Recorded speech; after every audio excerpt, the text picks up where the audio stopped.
O debate na data de hoje é focado principalmente neste momento em que passa o país por toda essa turbulência política, econômica, com um quadro avassalador do ponto de vista do desemprego, da inflação e das denúncias de corrupção que cada vez mais compromete e mina a credibilidade, se é que ainda existe, do atual governo do PT, do ex-presidente Lula e Dilma.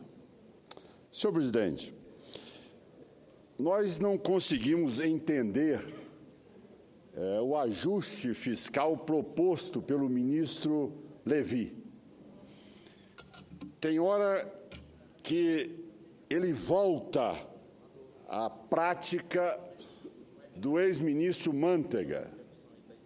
Se alguma sugestão, então, pudesse ser dada, é que realmente ele, neste momento, fosse mais Levi e menos Joaquim, porque a casa não sabe exatamente o que ele deseja. Num primeiro momento, o governo propôs uma política restritiva, penalizadora a aposentados, aos trabalhadores, enfim, atingindo a legislação trabalhista que o governo, a todo momento, dizia defender no período eleitoral. Agora, nós temos uma matéria que vai ser votada hoje, o último item do ajuste fiscal, matéria em que propõe aumentar a carga tributária, aumentar os impostos para que os empresários tenham que demitir os funcionários, já que ele não suporta este aumento que foi feito, e muitas vezes, de mais de 100%, outras vezes até 200%. Mas veja o senhor, na hora que ele diz que ele tem que aumentar a carga tributária, ele vai para a mídia hoje e diz o seguinte: nós vamos liberar linhas de crédito para o setor automotivo. E aí vamos fazer uma linha de crédito subsidiada. Mas como? Se você está, ao mesmo tempo, aumentando a carga tributária hoje, aqui na casa, lógico, nós vamos derrotar esse projeto de lei com caráter de urgência urgentíssima da Presidente da República, porque os senadores aqui estão vendo que o governo acha no direito de penalizar 60 segmentos da atividade econômica do país e, de repente, ele pinça um segmento, que é o automotivo, e diz: agora eu vou liberar um crédito subsidiado. Ora,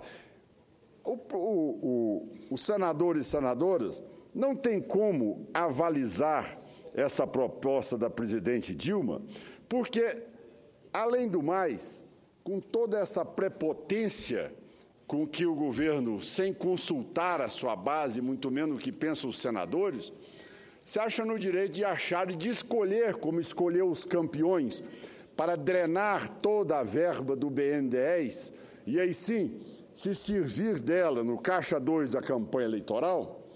Nós temos agora o governo que, ao mesmo tempo que fala que vai, com isto, conseguir levantar esta área da economia e aí priorizando o setor automotivo, o mesmo governo apresenta uma emenda à Constituição brasileira, uma PEC do dia 8 de julho, que nós tomamos conhecimento dela na data de ontem, em que ela propõe, vejam, senhores e senhoras, independente de posição partidária.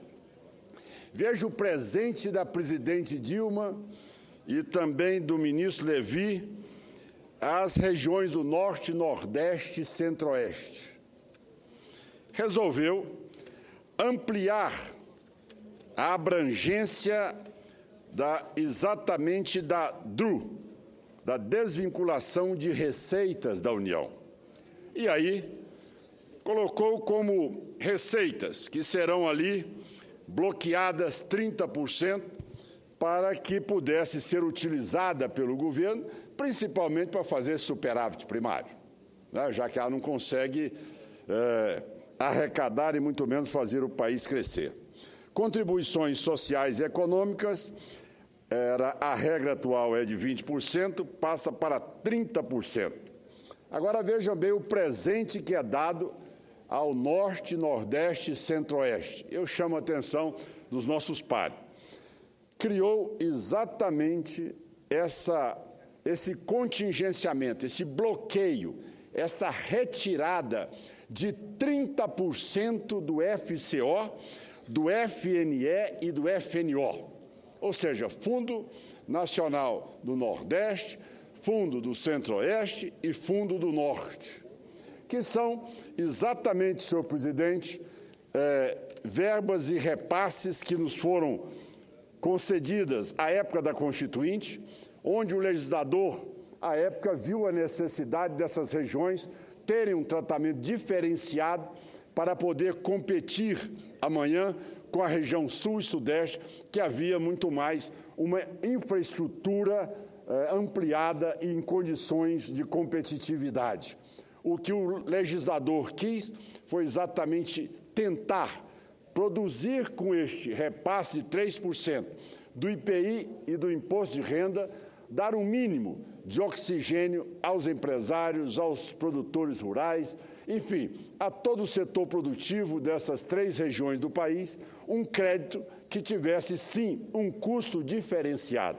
O que a presidente fez, neste momento, atinge exatamente as regiões mais carentes do país. Ou seja, ela é benevolente com a ABC Paulista, a região mais rica do Brasil, e vai irrigar o ABC Paulista com mais 5 bilhões agora só para o setor automotivo, e, no entanto, vai tomar 3,8 bilhões de reais das regiões Norte, Nordeste e Centro-Oeste.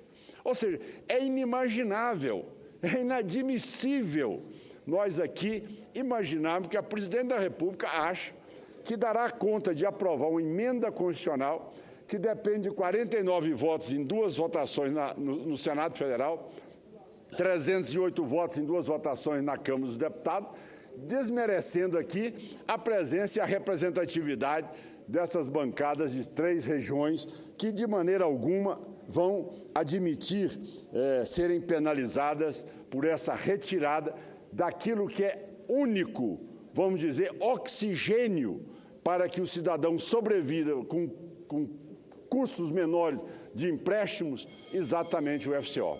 E, presidente, não parou por aí. Os senhores prefeitos também e governadores serão duramente penalizados. Ou seja, vai contingenciar também, ou vai retirar também 30% de todas as compensações financeiras de recursos hídricos e minerais.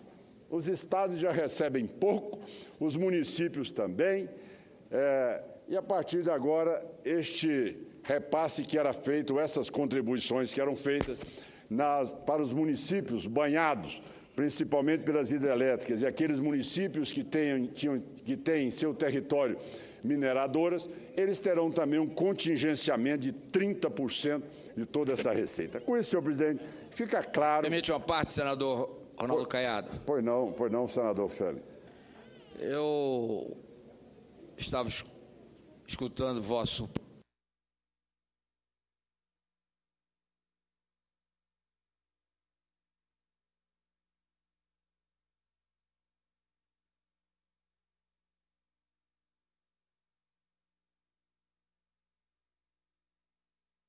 Microfone, senador Flecha Ribeiro.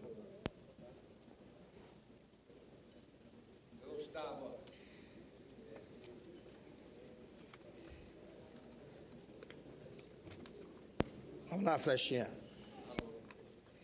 Ainda não?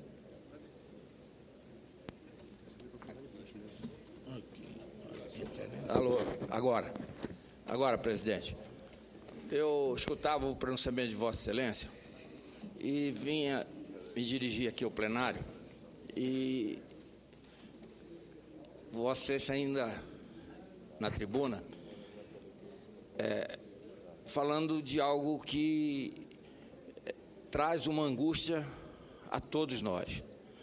Ontem, por ocasião do projeto que foi aprovado, que trata da irrigação lá para o semiárido, lá no Nordeste, eu pude ler que o governo tinha encaminhado ao Congresso uma PEC que aumentava a DRU de 20% para 30% e incluía na DRU os fundos constitucionais. Ou seja, o que nós estávamos aprovando não ia ter efeito prático, porque o financiamento para a irrigação que seria feito pelo Banco do Nordeste, que, por sinal, hoje estavam em audiência na Comissão de Desenvolvimento Regional, só o BASA, ao longo do tempo, porque a maldade é tão grande, ou o desconhecimento do governo é tão grande, que leva esse corte até 2023. Ou seja, hoje não estão acreditando que vão sair no máximo até 2018 e que aí nós vamos endireitar esse país com a retomada do governo. Ou então, não estou entendendo, porque eles fazem a maldade a longo prazo, para 2023, que corta do BASA 6 bilhões de reais. Lá do Banco do Nordeste, deve cortar uns 18. Do Centro-Oeste, que é o Banco do Brasil que opera, deve ser outros 6, que é parecido, próximo do coisa. Então, é uma preocupação que a todos nós. Eu não entendo, eu não posso conceber que o Senado Federal, às 18 horas, nós não tenhamos conhecimento se nós vamos ter ordem do dia ou não. Se temos ordem do dia, o que é que nós vamos votar? Então, o Brasil está numa crise eu acho, bom, credibilidade o Executivo já perdeu, legitimidade já perdeu. O Congresso, nessa hora, tem que estar forte e com confiança para que os brasileiros possam ter no Congresso o apoio que precisa para que o Brasil possa sair da crise. No meu estado do Pará, o governador Simão Jatene é governador pela 3ª vez. É um gestor de altíssima competência, porque o estado do Pará é um dos poucos estados em que tem os seus índices todos dentro da normalidade, ele numa situação muito boa. Mas ele hoje diz que esta crise é a mais grave de todas as que ele já enfrentou. As prefeituras estão quebradas. E Vossa Excelência está falando, o senador Otto estava dizendo, que o que está acontecendo como diz os que são do agronegócio, a vaca está desconhecendo o bezerro, não dá nem para conversar mais. Então, senador Caiado, eu acho que ninguém está acontecendo é que o governo não paga ninguém, não está pagando nem promessa. Que a presidenta Dilma, durante o processo eleitoral, como a gente diz no meu Pará e deve dizer lá em Goiás, na sua terra, vendeu a mãe e não entregou. Essa que é a situação lamentável do governo que se encontra. Senador Flecha, eu agradeço a parte de Vossa Excelência e, ao mesmo tempo, reforça a nossa tese que hoje todos nós, senadores e senadoras, com a responsabilidade que temos para garantir o trabalho e o emprego de milhares de brasileiros, nós precisamos derrotar esse projeto que é o projeto do ajuste fiscal, esse projeto com urgência constitucional do governo, que está trancando a pauta. E, como Vossa Excelência colocou muito bem, o horário do início de votação às 4 da tarde, e até o momento nós não temos ainda a pauta e muito menos o relator aqui para encaminhar a matéria em votação. Sabe o governo que não tem como construir uma maioria para aprovar algo que é totalmente incongruente, ou seja, ele é benevolente com alguns setores e penalizadores com outros. Vamos salvar o trabalho, o emprego e os trabalhadores, derrotando o projeto de lei do governo federal e amanhã dizendo que o governo não terá sucesso para votar nenhum outro projeto, senão retirar essa PEC da DRU, que penaliza enormemente as regiões mais carentes do país. Muito obrigado, senhor presidente, era o que tinha a dizer. Muito agradecido.